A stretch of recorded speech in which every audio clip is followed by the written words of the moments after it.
When did it start? When did I notice? Maybe in the first week. I saw something in his eyes when we first saw each other. He was looking for something and there was this white-hot intensity that was shooting out of him. I was afraid for a moment. I thought I was dying. I thought that, maybe I could get away if I ran fast enough. But my legs were jelly. I think in that moment he learned everything about me. And then that intensity was gone, almost as fast as it came. I was shocked. And where I felt fear, I was filled with an emptiness, an aching, a longing. I think that was when I truly was lost. I think I still am.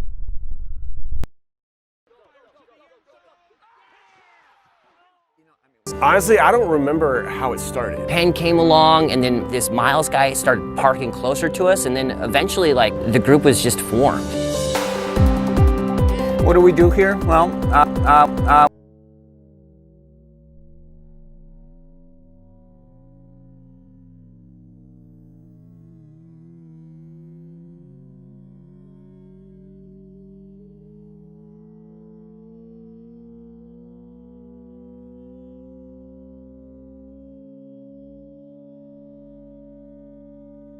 We played a lot of football. We ate a lot of meat, lost ourselves in excess, forgot who we were, and that person is gone.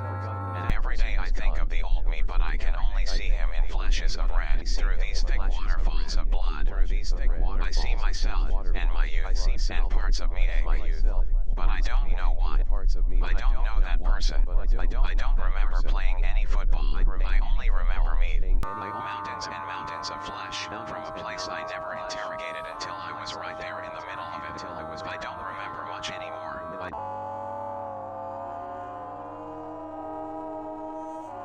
Come back to me.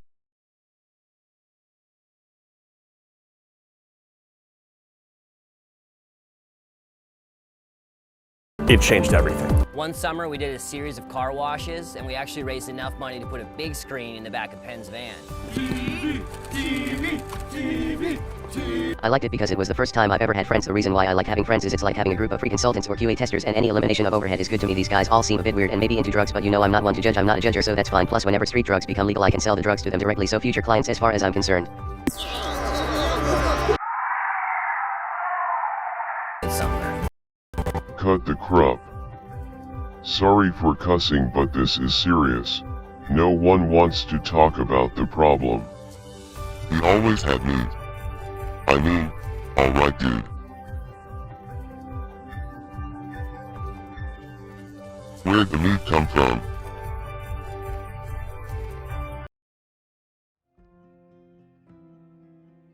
I used to get so...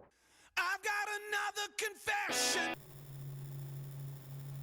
I started in the forest. I knew that place. I felt the energy that swept in from the west, through the bitter pines, over the forgotten remains of long-dead beasts. I could smell death. That interested me. So I went out and I began to drive. I drove until he found a place that was suitable. It was a culvert. A culvert made of old metal. Older than man, much older. Older than this planet. Older than the universe. I learned how small I was, and then I learned how much value there was in service. I understood the value of removing my pride and replacing it with gratitude. The first step was collecting enough material, but I needed help. Sometimes it gets so heavy, when you're dealing with so much, well, meat.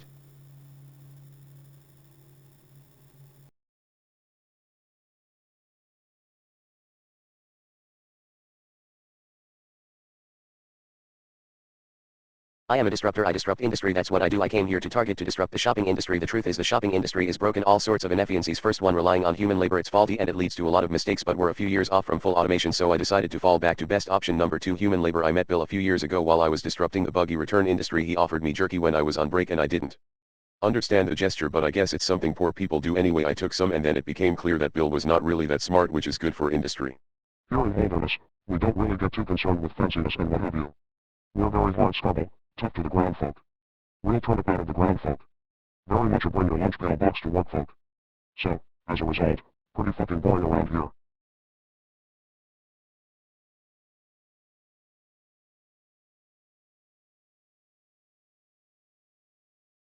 Holderness hates me. I can say that with full honesty. Holderness wanted to kill me. I spent the first few years of my life living in a dump. I ate trash. I fought raccoons for dry places to sleep. I learned how to cauterize wounds. I always knew that I'd survive, because even if Holderness hated me, God loved me. And that's all a young feller needed. I lived in the woods. I didn't need school. Modernity has broken us as a people, you know. We've been forced to live in these small cubbies. We've been denied the chance to live or die by our own wits and strength. We've tricked ourselves into being sheep for the sakes of a few politicos. And for what? Football on Sunday. With the boys. Is that enough? Yeah. Yeah. That'll do it. That's why I work at Target. Because of football. The boys. Holderness. Beers. Rent. I live for myself and my fellow man.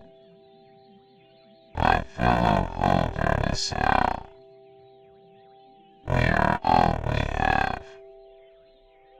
The world is trying to choke the life out of us, but I won't let them. That's how I used to feel before Tommy broke me and took everything I had.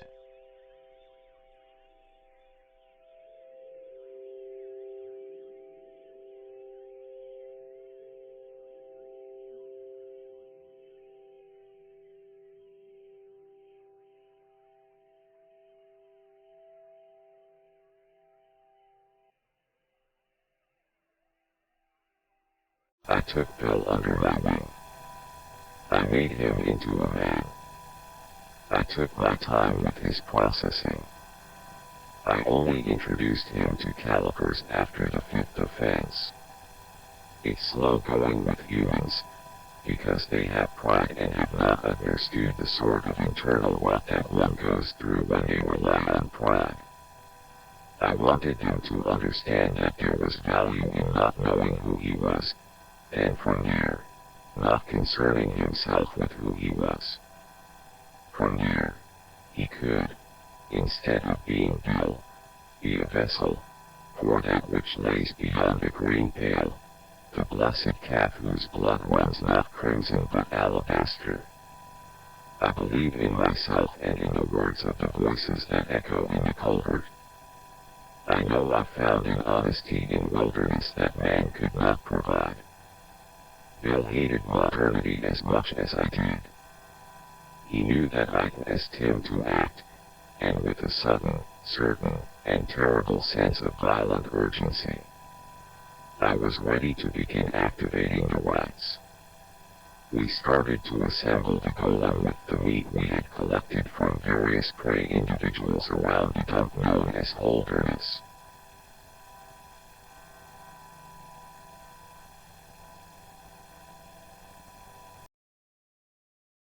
I wanted Tommy to love me.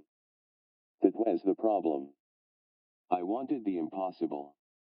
What Tommy wanted was the world. He wanted domination in such a thorough, holistic fashion, as so much that HTE's smallest entity could not move without his authority. All I wanted was love. I believed in freedom. I believed in the ways of love. That's why I went to Days College in Holderness. I thought that if I went to school in a place like that, dilapidated and grotesque in its best days, I could truly learn what it was like to be human in the lowest, most insignificant sense. Anthropology was a way for me to learn about the past, about the people that were left behind, which was very sad, but also it's time to move on. The past is in the past. Anyway, that was when I met Tommy. He was already dropped out of high school, working at Target. He was on HTE verge of becoming a manager, which was truly impressive considering that he was still a teenager and not even a high school graduate. He wasn't who he is now. He was who he was, though. And that was all I ever wanted from him. Goddamn it, Tommy. The research was difficult. At first I thought that it was a joke. Tom said it was all from a dream, that he was having these violent dreams, thinking about the way his body felt more natural in pieces than whole, that his blood being inside his body was wrong and immoral. There were these great golden obelisks with these ornate runes running down their spine. That the sky was beneath him and he was amongst the cosmos. He spoke to a being who had more wings than he could count, whose body shimmered with the heat of a star. This being spoke in a language that he couldn't understand, but he transcribed one phrase in a strange cubic language I had never seen. He told me that these thoughts were being transmitted into his head from afar, from how far he couldn't tell, but it was coming from somewhere. It was something intense, watching him divulge that information. He was rabid, spitting, and sweating. His entire body was beet red. Blood began to run from his ears, but he wouldn't stop. He was a savage, wild animal. I refuse to believe he is human. He has never been human. I know that for a fact. He was a perfect, pure entity. And that caused a lot of trouble and strife. Wait, I'm getting off track. When I graduated from Days, I went to work in Turkey. We had a team there, led by Dr. Magmanagov. He had a way about him. His skin was very clean and bright. I still had Tommy's words in my mind. He told me these things with the intention of him never leaving my head, and I was effective. I worked within this team and I soon learned that what Tom experienced was not uncommon, that many people around the world described having similar visions. I was convinced Tom was different, though. I don't know why. I just had a feeling. Maybe it was me blinded by love. I don't know. I need a moment. The problem with Jonald was that he was weak. He didn't have the stomach for work. He was never steady with any implement, and in order to cleanly strip the meat from the bone one must have a firm, steady grip. Jonald was my friend, though. His mind was invaluable. I've always wanted to keep it close. The problem was he could not hold himself down. He was always spilling, everywhere. Such a wet and soppy sense of being. It was good, until it was not, and then it was troublesome. It was through Jonald I learned the truth of the origin point, the reality of the calf, and the seduction of the green pail, and my place in it, as the shepherd of man. I had to marshal mankind, and become the sort of leader that could make hard decisions. I think it was the smell. The smell that drove Jonald mad. The meat would get old eventually, and it would rot and cause a stench that would sicken most people. That is why Bill was close to me, because he couldn't smell the meat, nor could he smell much of anything. And he WA stricken with a terrible case of facial blindness. Jonald couldn't leave. I kept his mind close, his best and most beautiful asset. Next time we have correspondence, it will be from the other side. The green pale calls. You are all my boy. I love you all. You are all my boy. And I am your boy. So I am your boy. And you are my boy. And I am your boy. We are all each other's boy. We must protect each other. We must protect our boy. And the green pale. We must protect each other and the green pale. The blessed calf watches over our graceful footsteps. The blessed calf must feed to grow. We must prepare the world for its coming. We must prepare a great and solemn meal for the blessed calf, and for the green pale, and for our boy. For our boy. Our boy. We are all my boy. I love you all. You are all my boy. And I am your boy. So I am your boy. And you are my boy. We are all each other. Please do not be alarmed if you have family or loved ones within the town of Holderness. We will ensure your safety. Please do not leave your homes. Do not leave your seats. Relax and know that we are working very quickly to ensure the town of Holderness is safe. Thank you for listening. This inflammatory broadcast ends now. The blessed calf must feed to grow. We must prepare the world for its coming. We must prepare a great and solemn meal for the blessed calf, and for the green pale, and for our boy. For our boy.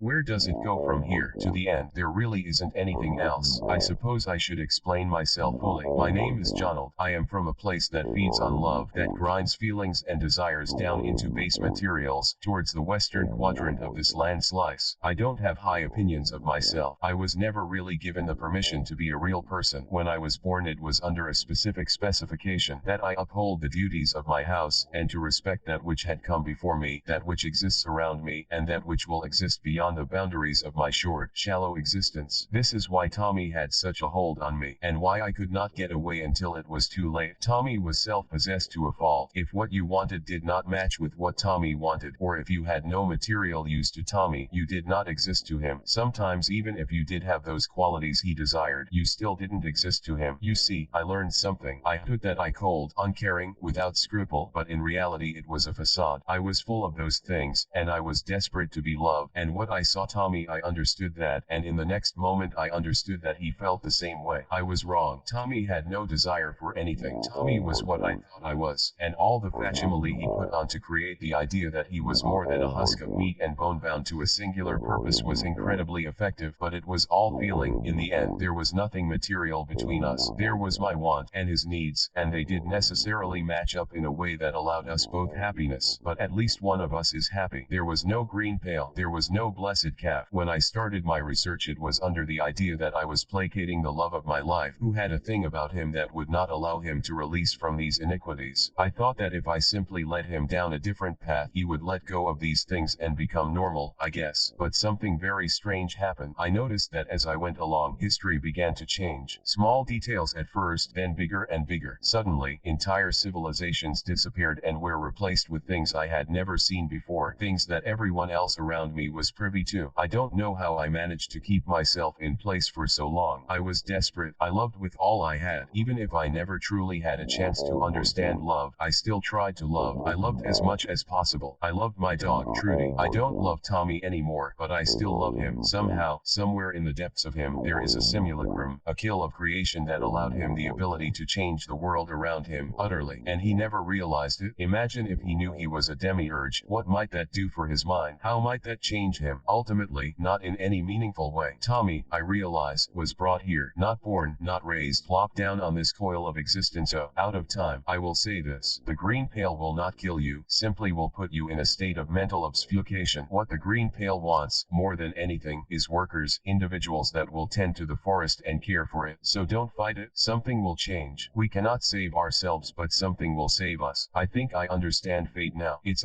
something that can be changed, only stretched and manipulated. No matter how thoroughly manipulated, fate will come to pass. And fate does not mark the green pale as the end, meaning that something will end the green pale. I have never hoped before, but now hoping is all that I do. You are all my boy, and I am your boy.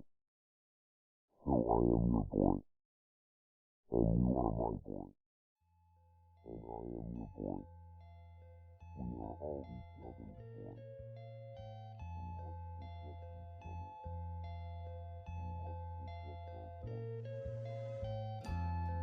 protect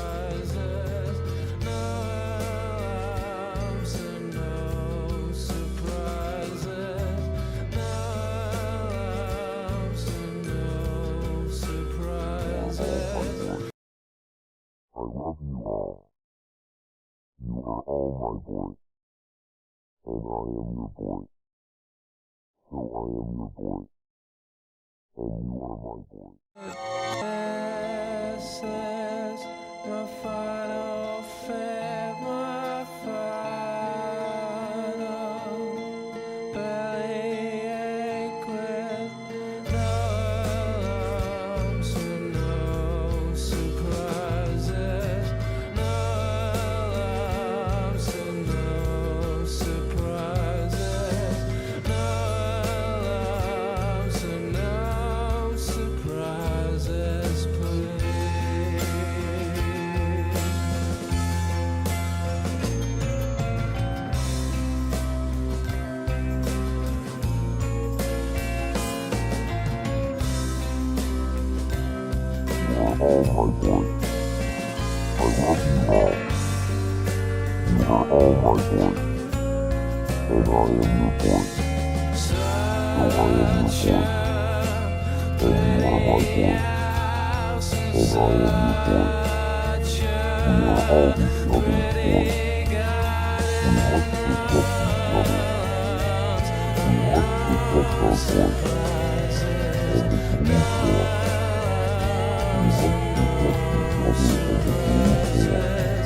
other. We must protect our boy.